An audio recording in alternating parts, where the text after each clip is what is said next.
Hello everyone. Good morning, good afternoon, good evening, depending upon when you are watching this video lecture. In the earlier sessions, we discussed about the theory of diminishing marginal utility and the theory of consumer surplus as part of marginal utility analysis, which was a cardinal approach. Now let us continue the discussion within the consumer behavior to a new approach which can be called as indifference curve analysis. First, let us understand what does this analysis aim to achieve and what is the difference between this and the earlier utility analysis.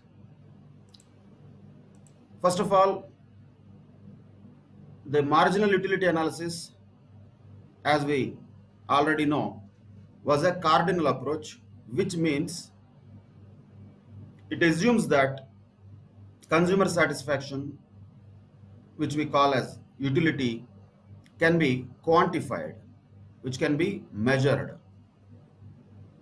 But we also already discussed the limitations of that, which include that the marginal utility analysis is not that realistic in its assumption of cardinality or measurability or quantifiability. So, as a alternative to that type of analysis on consumer behavior, a more realistic method is required in understanding the consumer behavior using ordinal approach, which means without quantifying the consumer's satisfaction, we can express the behavior of the consumers in a qualitative way. And that approach or tool is what we call as indifference curve analysis. And this analyzes the consumer behavior qualitatively, not quantitatively. So this approach basically is based on the consumer's preferences, and as opposite to the marginal utility analysis, this approach believes the human satisfaction, since it is a psychological phenomena, it cannot be measured quantitatively in monetary terms. That is not practical, though theoretically it was done by Marshall in the utility analysis. So as a alternative to that, this indifference curve analysis tries to scientifically measure or scientifically order the preferences of the consumers rather than measuring them in the terms of money. So this indifference curve analysis, first of all, is an ordinal approach, which means this does not believe in the quantification of the consumer's satisfaction, and this is not a quantitative approach, this is a qualitative approach, and it will order the preferences of the consumers rather than measuring the utilities what they are deriving by consuming any commodity or service. So we can call this as another word consumer preference approach. And as usual, it is a ordinal concept and it will be different definitely compared to the earlier Marshall's approach of cardinality. So that is the basic background of indifference curve analysis, which has emerged as a powerful yet more scientific alternative to the earlier marginal utility analysis. So this is what we popularly call as indifference curve analysis or indifference curve approach or consumer preference approach, we can call it. Of course, that does not mean this approach has no assumptions. Like any other theory, this theory also will have certain assumptions, but only point is there will be little bit of more rationality in those assumptions here, more practicality in those assumptions here than the earlier marginal utility analysis. What are those assumptions? First assumption is common. This also assumes that the consumer is rational, because this is always a basic assumption. If we assume consumer is not rational, if we assume the consumer is a stupid guy, then no approach, no scientific analysis can tell how the consumers behave. You can tell the behavior of a person who is sane, who is rational, who has brain. You cannot talk about people who do not have rationality in their brains, or who do not have the common sense, let us say, to judge things. So basic assumption always will be there, and not only in these two approaches, in general, whenever we study any theory, the common assumption, underlying assumption of all the theories we talk about people, assume that people are rational. Is it really practical? Are all people rational? Questions always remain. Definitely the answers also will tell no, not necessarily. But still, for theoretical purposes, we have to assume that consumers are rational. And the consumer is having the capability of ranking the conceivable combinations of goods. That's what the consumer can do. He may not tell how much utility he is going to derive from consumption of each commodity. That is difficult, and that's what this approach identifies. Because even if you ask a consumer to express in any terms how much utility he has derived by consuming one commodity, it will be not possible to tell anybody that this much satisfaction I derived by consuming this commodity. So as we already discussed in the earlier approach, though the marginal utility analysis assumes that utility is quantifiable, but practically it is not quantifiable. So, but what definitely is practical is not to quantify the utility, rather ranking the conceivable combinations of goods according to the satisfaction that the consumer derives from them. Means what? For example, there are different combinations of consumption of a particular commodity. A, B, C, D, E. Just for example, let us take that. How much utility you derive from consuming A or B or C or D, it is not possible to quantify. But definitely can we tell that I derive more satisfaction than B, A from A than B, or from B than C, like that. If at all any 4 or 5 or 10 or any number of combinations are given, can we rank them as first preference, second preference, and so on? That is quite possible. You are not attaching any number to that. You are not attaching any utility, quantifiable utility to that, which is not possible. But what is definitely possible is we can rank them according to our preference. So if any 4 or 5 options are given to you, like anybody, for a common person, let us say there are 5 options of different commodities given to you. You will definitely rank them according to preference. Let us say there is a chocolate, there is an ice cream, there is a soft drink, there is a pizza, and say there is another option called watching a movie. Maybe you cannot do all of them, but with your money, if you are asked to rank them, definitely you can do. But your ranking need not be same. Each of you will have a different ranking according to your own preference. But one thing for sure, common for all is, definitely will be in a position to rank them according to our preferences. Okay, for me this is the first priority, then second, then third, then fourth, then fifth. Like this we can rank them. But can we tell quantitatively how much we prefer A to B? That is not possible. But can we tell that I prefer A to B? Yes, that is possible. I would like to have an ice cream than a chocolate.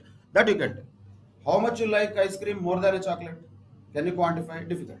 So that is why the difficulty is removed in this approach. Here we are not quantifying anything. So this is not as abstract as marginal utility analysis. So here it is simple. People will rank their preferences, they select the combinations according to their own satisfaction, what they perceive. But once again, why are you choosing, let us say, ice cream over chocolate? Because from a satisfaction perspective, which we call utility in the economics perspective, ice cream will give you more utility than chocolate. I am not telling that. As an example, it is. For somebody, it could be reverse. For somebody, both of them may not give any utility. That's a different story. But when there are two options in front of you, can we tell that which option is better than other? Generally, yes. Then, can we quantify how much one option is better than other? That is difficult. No. So we don't need to do what we are not possible to have done. So what this approach tells us is, practically, you have some preferences and combinations and you rank them according to your own choice. Consumer's choice will be captured here in the form of ranking, we can say. So that is a very good upgradation of earlier approach. So here in the indifference curve approach, what happens is the consumer's preferences will be ranked according to, once again, according to their perceived utilities only. If a consumer is preferring A to B, why is that? Because he thinks option A gives him more utility than option B. That is for sure. But how much utility option A gives, how much utility option B gives, that is not possible to be told. That nobody can tell. So that difficulty has been removed here.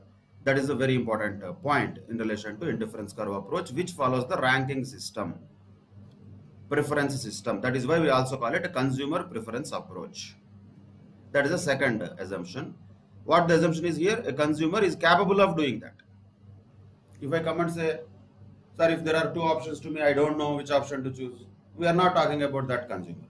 We are talking about a consumer who has the capacity to rank all the conceivable combinations. And this approach assumes that all consumers are capable of doing that. If there are consumers who are not capable of doing that, we have to just ignore them. What can we do? They are not forming part of this theory. They are outside the purview of this. So rational consumers only will fall under this theory. Consumers who have the capacity to rank their preferences only will fall under the purview of this theory. That is the second point in this indifference curve analysis. And another point is there. It is assumed that the consumer's choices are transitive.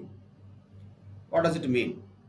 For example, if a consumer prefers combination A to B, see when it's A to B, understand the A more than B. That's what it means.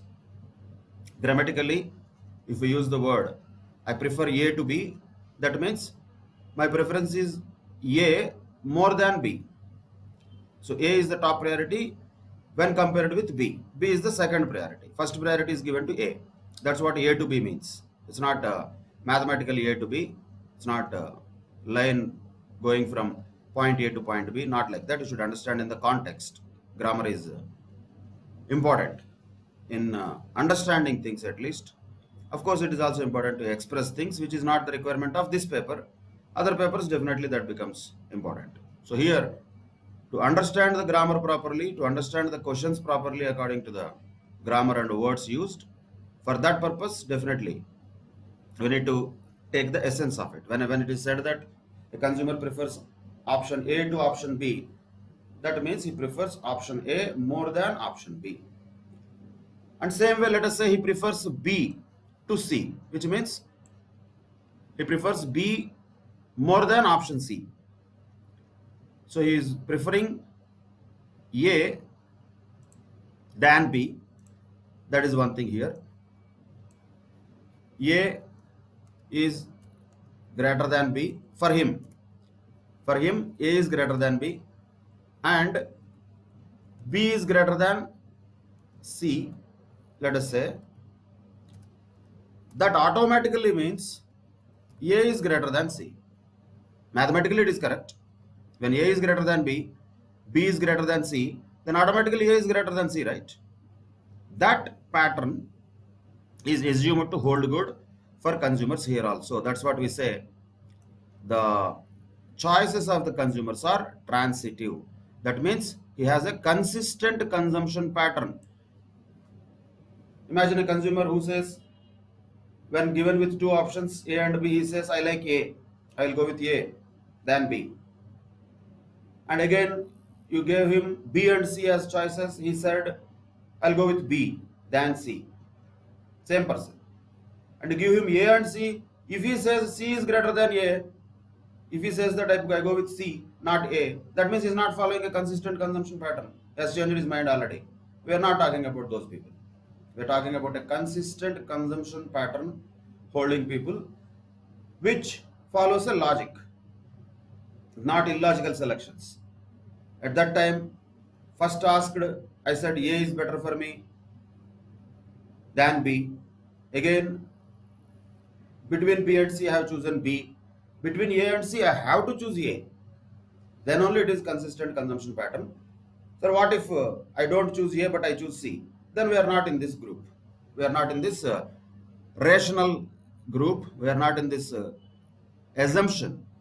We are not satisfying the assumption here. The consumer's choices are having a consistent consumption pattern. So it becomes important for indifference curve approach to have these assumptions. But once again, will always people be rational? We don't know. Will always people be able to rank the options in front of them? Maybe not. Sometimes people are confused. Will people be always having a consistent consumption pattern? Not necessarily. There will be always people who don't follow consistent patterns. So, these are assumptions, end of the day. But will most of the people do that? Definitely yes. Most of the people will have rationality. Most of the people, if you give them options, they will take time, but they will be still able to give their preferences.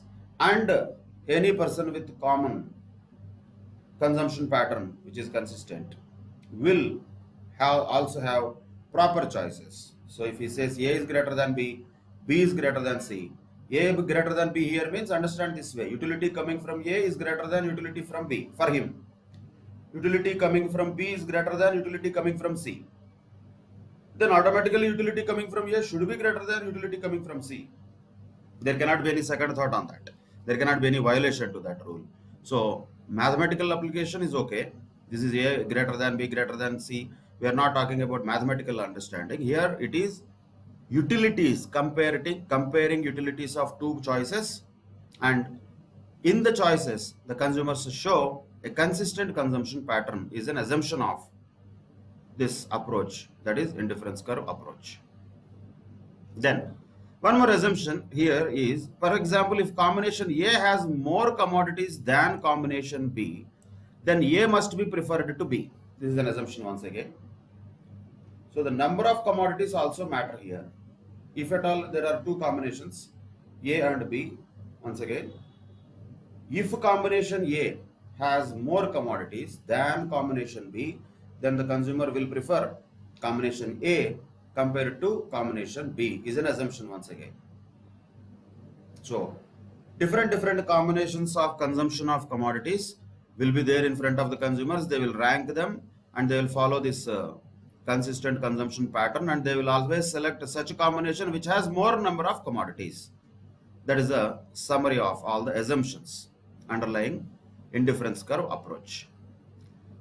Now let us see what are these indifference curves. Indifference curve.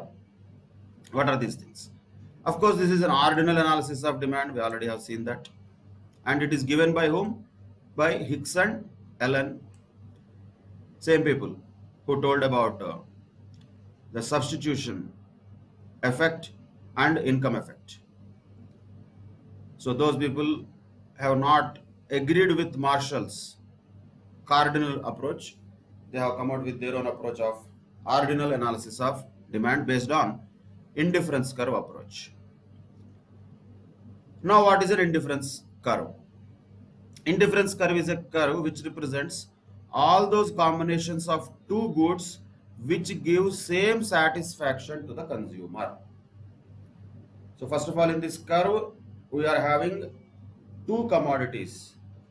Sir, why only two commodities? Why not 22 commodities? Because we have only x-axis, y-axis, sir. We are only doing 2D technology here. So we are only having two commodities at a time, looking at different combinations of two commodities. So that's a limitation. It's okay. Two is enough for us. So two commodities we'll check. Different combinations of two commodities we'll check, and we'll see how much satisfaction is derived by different combinations of the two commodities and all those combinations which give the same satisfaction to the consumers are plotted on a graph, and that graph is called as indifference curve. So what is indifference curve? Once again, it is a curve which represents all the combinations of two goods which give same satisfaction to the consumer. That is what it is, simply defined as. And since all the combinations on the indifference curve gives equal satisfaction to the consumer is indifferent among them, naturally. Because when you are having a equal satisfaction from two possibilities, you will be indifferent. If you are asked to choose between those, any of them you can choose, no problem. That is why the consumer is indifferent among the various alternatives which are on the indifference curve. Why? Because all points on the indifference curve give him equal satisfaction. Once again, since all combinations provide him the same level of satisfaction to the consumer prefers them equally. He does not mind which combination he gets. Any combination is okay for him, whatever the combinations are there on indifference curve. That's what indifference curve is all about. What does it mean? Once again, it is the curve which is representing different combinations of two commodities which give equal satisfaction or same satisfaction to the consumer. That's it. And if a consumer equally prefers two types of product bundles, that is when we say the consumer is indifferent between those two bundles. So one more point here to be noted, important word, and we need to definitely remember this. Indifference curve can also be called as iso-utility curve. ISO, wherever it is, you need to understand we are talking about equal. So in future also we'll have ISO quant and ISO cost curves. ISO means equal. Here it is ISO utility curve. ISO is a generic name. Like we used the word marginal utility. Utility is a particular thing, but marginal is a generic name. Marginal we use many times in future. Same way, ISO utility curve means equal utility, same utility.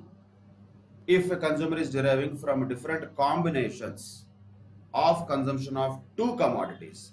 Once again, you have to always keep in mind, we have to have two commodities here always, not one commodity. That is another difference. Earlier, if you remember the law of diminishing marginal utility, we had only one commodity consumed again and again and again, independently.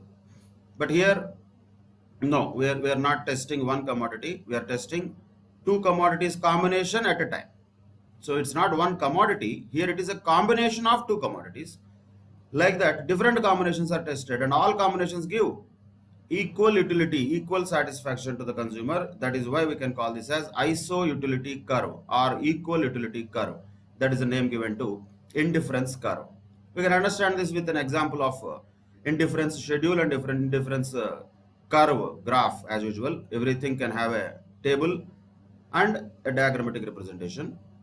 Both of them give us understanding about what does it mean. So here, looking at table 8, indifference schedule, let us say there are four combinations here, A, B, C and D. There are four combinations. Okay. What are those combinations of two goods we are talking about? Two goods here, as one is food and other one is clothing. Whatever the quantification may be, let us say we just call them as units. Units of food can be kilos, whatever it is. So quantity of clothing could be once again meters or even individual units. So generic word used better always is units. Both are measured in units, whichever units they are, doesn't matter. Food is measured in different units. Clothing is also measured in different units depending upon what it is. So we don't have to bother about what unit we are measuring it. Some measurement is there, definitely yes. And we are talking about quantities here. We are not talking about money. That we need to first identify. We are talking about quantities, not having anything to do with money. In this ISO utility analysis or ISO utility curve or indifference curve, we are not talking about money at all. We are only talking about quantities of consumption of different commodities, basically two commodities. In this example, food and clothing. Means if a consumer, the combination A is telling us what? having 1 unit of food and 12 units of clothing will give consumer some satisfaction. How much is that? That we don't know. But it will give some satisfaction. Then combination B, what it tells us, if the consumer is able to get one more unit of food, then he is sacrificing 6 units of clothing. Still, this combination also gives him the same satisfaction as that of A. In other words, 1 unit of food, 12 units of clothing will give him some satisfaction, some utility, and 2 units of food, 6 units of clothing also will give him the same satisfaction.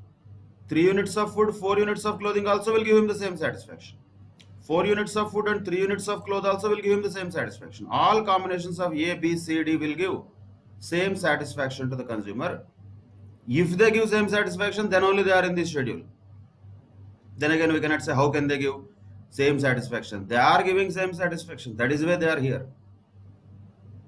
So each combination A, B, C, D is giving same utility to the consumer. How much, that we don't know. But are all of the combinations giving him the same satisfaction? Yes.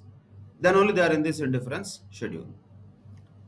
Here, since the topic has come, we can understand this word. One more point also important here. This is important in exams also. Definite questions will be there. This is called as marginal rate of substitution. Marginal rate of substitution. Of course, for the first thing we cannot identify because we are not substituting anything. Marginal we know already. One more, one plus. That's what it is. Marginal is same name here also. Anywhere marginal we say it is 1 plus. What does it mean? Understand from the table. When in the combination A was there, the consumer was consuming 1 unit of food, 12 units of clothing. He got some satisfaction. He did not substitute with anything else, so there is no marginal rate of substitution. Then in combination B, what happened? 1 more unit of food happened. So just 1 more. So for 1 additional unit of food to be consumed, he has to sacrifice how many units of clothing? How many units of clothing? 6 units of clothing he has to satisfy. He cannot otherwise consume all of them. For example, if we say 2 units of food and 12 units of clothing, why can't he consume? Okay, he can consume, but it will not give same satisfaction like A. Why? Because A was having 1 unit of food and 12 units of clothing. If B had 2 units of food and 12 units of clothing, definitely B has more number of units than A, so B will have more satisfaction than A, then that point will not be in this indifference schedule of A, B, C, D. So if it is here means automatically when 1 unit of commodities consumption is increasing, the other commodity consumption number of units will be decreasing naturally. If they don't decrease, nothing will happen. It will not come in this indifference schedule at all. Then that is not called indifference. We are interested in indifference between two combinations. So A and B here are giving same satisfaction to consumer, which means if he has to consume 1 more unit of food, definitely he has to reduce the consumption of clothing from 12 to 6. So the point here is, what is the substitution required for consuming 1 more unit of food? That is marginal rate of substitution. So we are increasing the food quantities by 1, 1, 1, 1. So naturally the marginal rate of substitution is calculated for food here. So how many units of clothing he has to reduce in order to increase the consumption of 1 more unit of food? That is 6. That's what we call as marginal rate of substitution. So here the marginal rate of substitution is 6 units of what? 6 units of clothing. He has to sacrifice 6 units of clothing in order to increase the consumption of food from 1 to 2 units. Same way from 2 to 3 units, if he wants to increase the number of units of food consumption, then he has to sacrifice 2 more units of clothing only, not 6 here. From 6 to 4 it has become. Difference is 2. Between 6 to 4, difference is 2. Same way he has to increase, let us say, consumption of food from 3 to 4. Then he just has to sacrifice 1 unit of clothing. That is enough. So the marginal rate of substitution, if you observe from this table, is also diminishing. So for consuming 1 unit of food, increasing from 1 to 2, he had to sacrifice 6 units of clothing. See, sacrifice, don't take it too literally. We are trying to understand this, so we are using that word. Nobody will sacrifice anything, they will consume according to their wishes. If and if, we are talking about that. If is a very big if, we have to keep in mind. So if the consumer wants to increase the number of units of food from 1 to 2, he has to reduce the consumption of clothing by 6 units. Same way, if he wants to increase the number of units of food consumed from 2 to 3, he has to reduce the number of units of cloth consumed by 2 units. Same way, if he wants to increase the number of units of food consumed from 3 to 4 units, he has to reduce the number of units of clothing consumed from 4 to 3, which means he has to reduce 1 unit of clothing. That means the marginal rate of substitution for the second unit of food is 6, for the third unit of food is 2, for the fourth unit of food is 1. And substituted this one by sacrificing 6 units or by reducing the consumption of clothing by 6 units, 2 units and 1 unit respectively.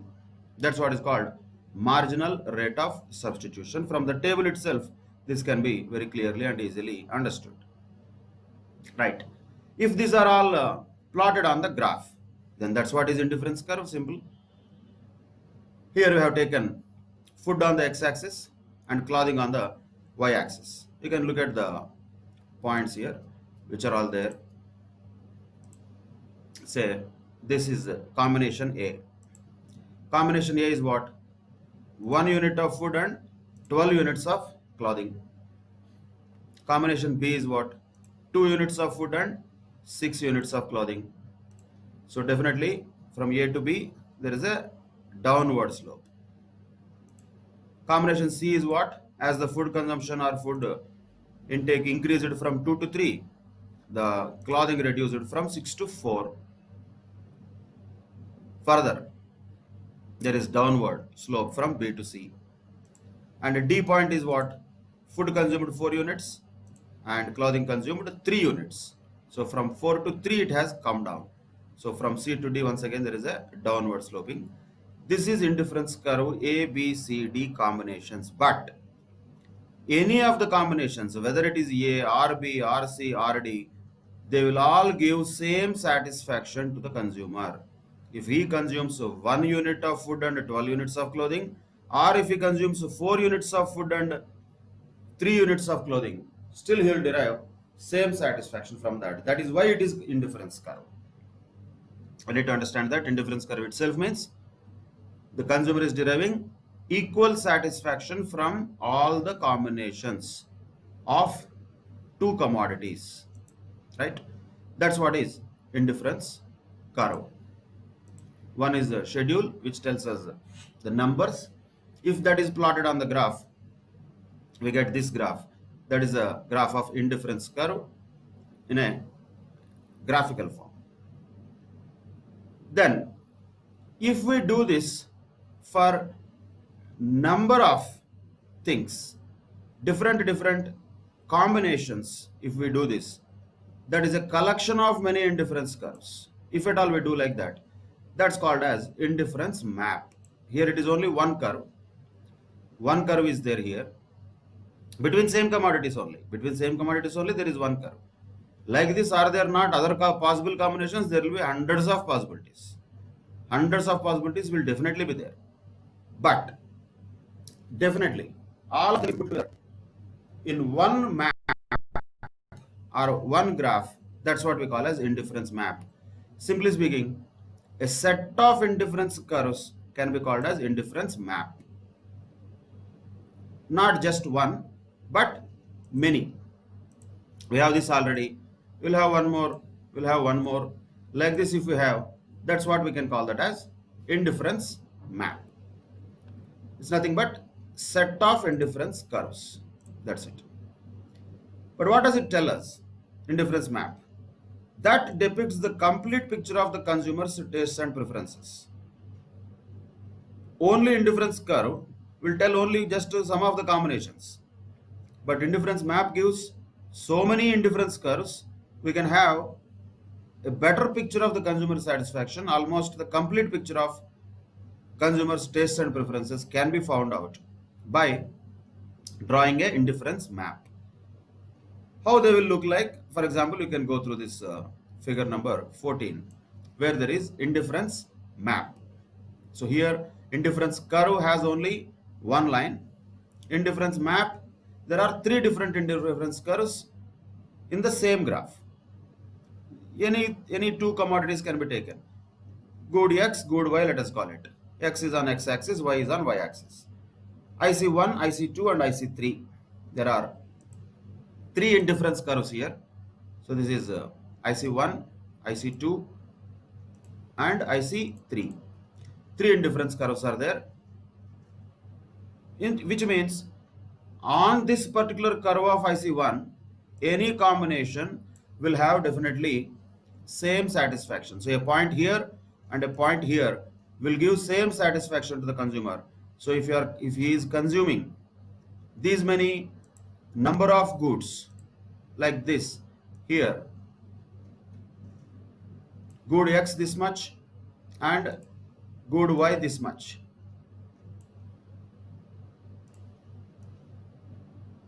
this is one combination of consuming good X and Y. That gives whatever satisfaction, and if at all he consumes these many units of good X and these many units of good Y, still it gives us the same satisfaction. In other words, on any 2 points, or for that matter all points of one indifference curve, will give definitely the same satisfaction to the consumer. That's why it is an indifference curve. But understand this here, we can understand from the graph itself. For example, there is a point here. There is a point here which is above this point, and which means, let us say we go up to here.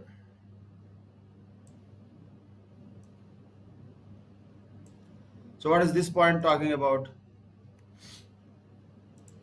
Let us give some names to these points so that it will be easier to understand. Let us say this point is A,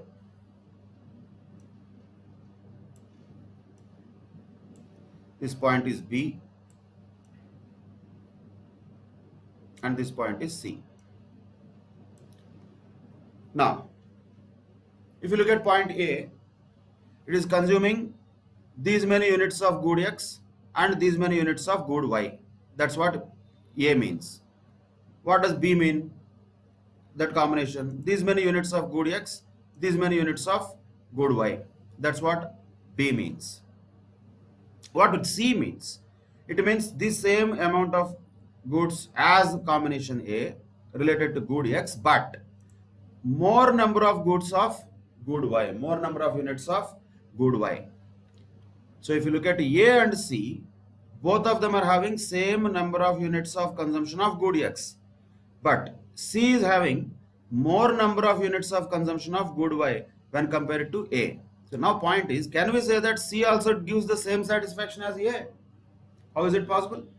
C is having more number of units of consumption, and we need to remember the basic assumption: when there are more number of units in a particular combination, that always gives more satisfaction than that combination which has less number of goods. That is the last assumption which we have here, definitely important one. If at all a combination has more commodities than combination B, then A must be preferred to B. In other words, A gives more utility than B. That was example there. So in our example here, what? C gives more utility than A because C has more number of units compared with A. Like that. The point to understand is, though on the indifference curve IC1, A and B are lying, because they are both lying on one indifference curve, combination A and combination B will give same satisfaction, but IC2 always, any point you will take on IC2 will always give more satisfaction than any combination in IC1. That is what we can conclude from this. And that can be taken from Any other point also. Just for example, let us take this point on IC 2. Okay, if you take that point on IC2, we can draw this, we can extend this from here to here, let us say.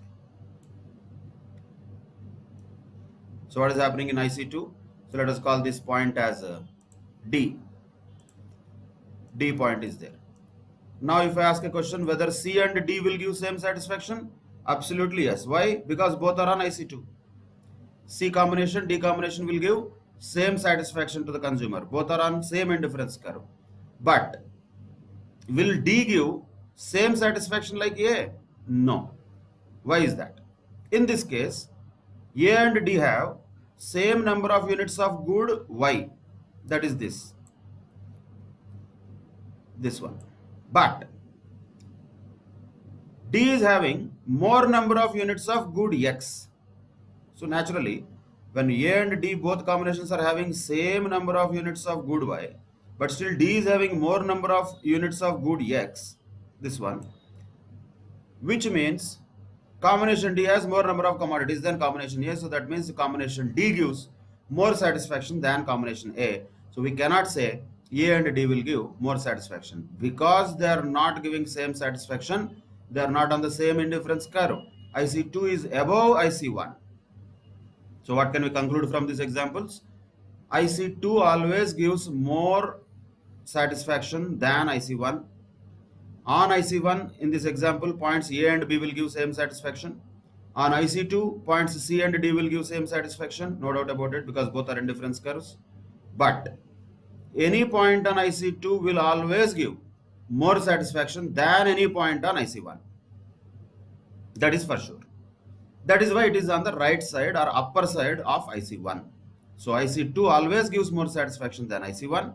Same way you can continue to IC3 also. What can we say? IC3 will give more satisfaction than IC2 also, and IC1 also definitely. Any point on IC3 will give more utility, more satisfaction to the consumer than any point on IC2 or any point on IC1.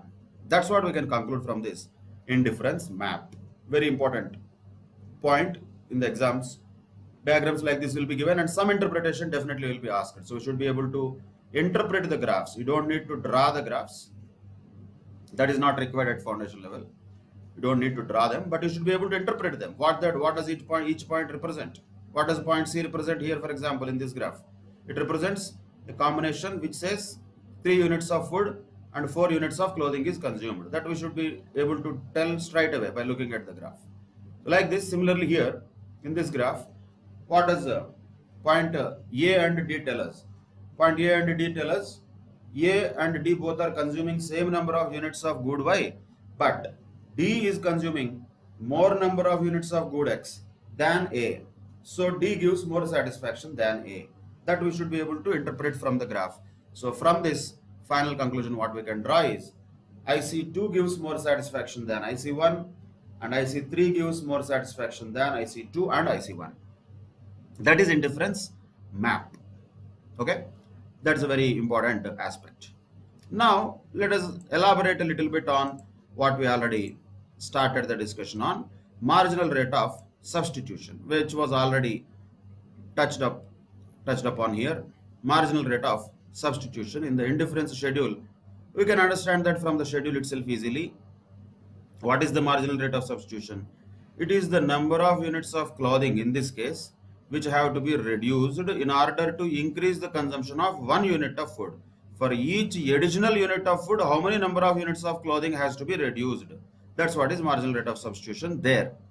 That's what is being generalized now here. That's what already we discussed earlier.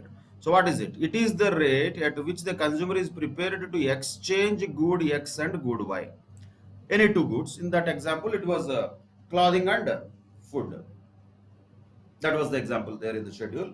But whatever the combination of two goods, in each of the combinations, the satisfaction is same. And in order to consume one more unit of one commodity, how many number of units of other commodity the consumer has to sacrifice or consumer has to reduce. So what he is prepared to exchange between two goods, That's what is called as marginal rate of substitution, right? In the earlier example, we already have that marginal rate of substitution at each point. That can be looked at from the graph also. At point A, there is no marginal rate of substitution because that is the starting point. At point B, what was the marginal rate of substitution? Already we have it. At point B, the marginal rate of substitution was 6. And at point C, the marginal rate of substitution was 2. And at point D, the marginal rate of substitution is 1. How can you get that? This can be easily found out. What is the 6? This is the difference between this point and this point. 12 minus 6, that is 6. What is 2 here? This is the difference between this point and this point. 6 minus 4, that is 2. Directly from graph itself we can calculate. And what is this 1? This is the difference between this point and this point. These 2 points. That is simply 4 minus 3, that is 1. So the marginal rate of substitution is basically what? For each additional unit on x-axis, whatever it may be. Here it is food and clothing. These two could be changed in an exam, and it could be x, y, a, b, whatever combinations they are. For every additional unit on x-axis, how many units on y-axis are being reduced? Here 6 units are reduced, and here 4 units are reduced, 2 units are reduced. Here 1 unit is reduced. So that is what is marginal rate of substitution. So easy to find it even in the graph. If table is given also, we can easily find out. For every additional unit of food here, food is on x-axis. So for every additional unit on x-axis, how many units on y-axis are getting reduced?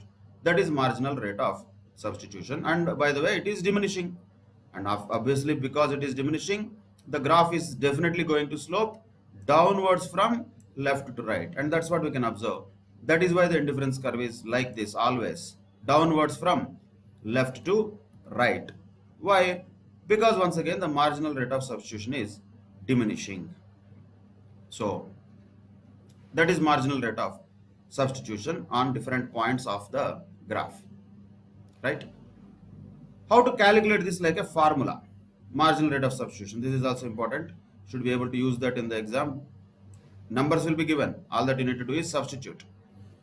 What is the marginal rate of substitution of x for y? Is equal to marginal utility of x divided by marginal utility of y. If we can calculate the marginal utility of x and marginal utility of y, of course, we are only telling that we cannot calculate, but it will be given, so you don't worry about that. Whatever it is given in the exam, marginal utility of x divided by marginal utility of y is what is called marginal rate of substitution. And as we can identify very clearly, and as we have already seen in the graph also, the marginal rate of substitution is falling. It is falling, right? This again proves the theory of diminishing marginal utility. It proves that. It is one of the definite reasons why the marginal rate of substitution is also falling. Why is that? Same thing, first point. Say the want for a particular good is satiable, so that when the consumer has more of it, his intensity of the want for it decreases. Is it not the theory of diminishing marginal utility? Logic is same. Though we don't quantify utility here, logic is still the same. When the consumer has more units of food, his intensity or desire for additional unit of food decreases. So how many number of units of clothing he wishes to sacrifice? Lesser number of units of clothing he wishes to sacrifice for consuming one more additional unit of food. So the value of food, you can say, is not same, it is decreasing. Earlier, for 1 unit of food and 12 units of clothing, whatever the satisfaction he used to derive, now for 4 units of food and 3 units of clothing also is deriving the same satisfaction. But directly from 1 to 4 we cannot calculate marginal rate of substitution. Always remember, marginal means 1 plus, not 3 plus, 4 plus, 5 plus. Always 1 plus. So the marginal rate of substitution will be calculated from 1 to 2, 2 to 3, 3 to 4. So for every additional unit of food consumption, how many units of clothing consumption he is ready to reduce? That is marginal rate of substitution. that is diminishing because his intensity to have one more unit of food is also diminishing. That's the first point here. Why marginal rate of substitution is always falling. And another reason is most of the goods are imperfect substitutes. In general, there is no perfect substitute for one another. Food and clothing are definitely not substitutes directly, right? Are they? They are not substitutes. Food has its own purpose, clothing has its own purpose. So we cannot say food and clothing are substitutes. Most of the goods, generally you take any two combination of the goods, very rarely there will be perfect substitutes. Mostly the combination of commodities what we are looking at are imperfect substitutes always. Imagine if at all there were perfect substitutes, then the marginal rate of substitution would remain constant. It will not change because they are perfect substitutes. So it doesn't matter when they are perfect substitutes. A good X, good Y, if they are perfect substitutes, it doesn't matter for the consumer whether it is X or Y. For one more unit of consumption of X, he will not sacrifice anything of Y. Why should he sacrifice? Or even if he has to sacrifice, he just sacrifices 1 unit of Y. For one more unit of X, 1 more unit of Y. Like that, he doesn't have to sacrifice any number of more number of units of one commodity. When is that? If the goods are perfect substitutes. So point is, because goods are not perfect substitutes, because goods are imperfect substitutes, the marginal rate of substitution always falls. So theoretically we should also understand here what happens if at all the goods are perfect substitutes, if at all, then the marginal rate of substitution would be constant. It will not change. So that is another point to be noted here. If the goods are perfect substitutes. But here in our example, the food and clothing are not substitutes at all. How can they be substitutes? They are not substitutes. That is why the marginal rate of substitution is falling. That is diminishing. If they were perfect substitutes, it would be constant. It will not change at all. So that is the point here. It will be equal to 1 in general. Why? Because when we want to consume one more unit of one commodity, you will sacrifice one more unit of the other commodity. That's all. Imagine, just for example, once again, not that really they are substitutes, Coca-Cola and Pepsi. Let us say one Coca-Cola and one Pepsi gives some satisfaction to the consumer. Let us say these both are substitutes. 1 and 1. If at all the consumer wants to get same satisfaction, if he consumes 2 Coca-Colas, how many Pepsis he has to drink? 0. He has to reduce it to 0. Then only it will give same satisfaction, because those are perfect substitutes. Same satisfaction can be derived only when the consumption of Pepsi is replaced by Coca-Cola. So what is the marginal rate of substitution there? 1. That will remain the same irrespective of any number of Coca-Colas and any number of Pepsis he consumes, if at all they are perfect substitutes. If at all the goods are perfect substitutes, then the marginal rate of substitution would remain constant.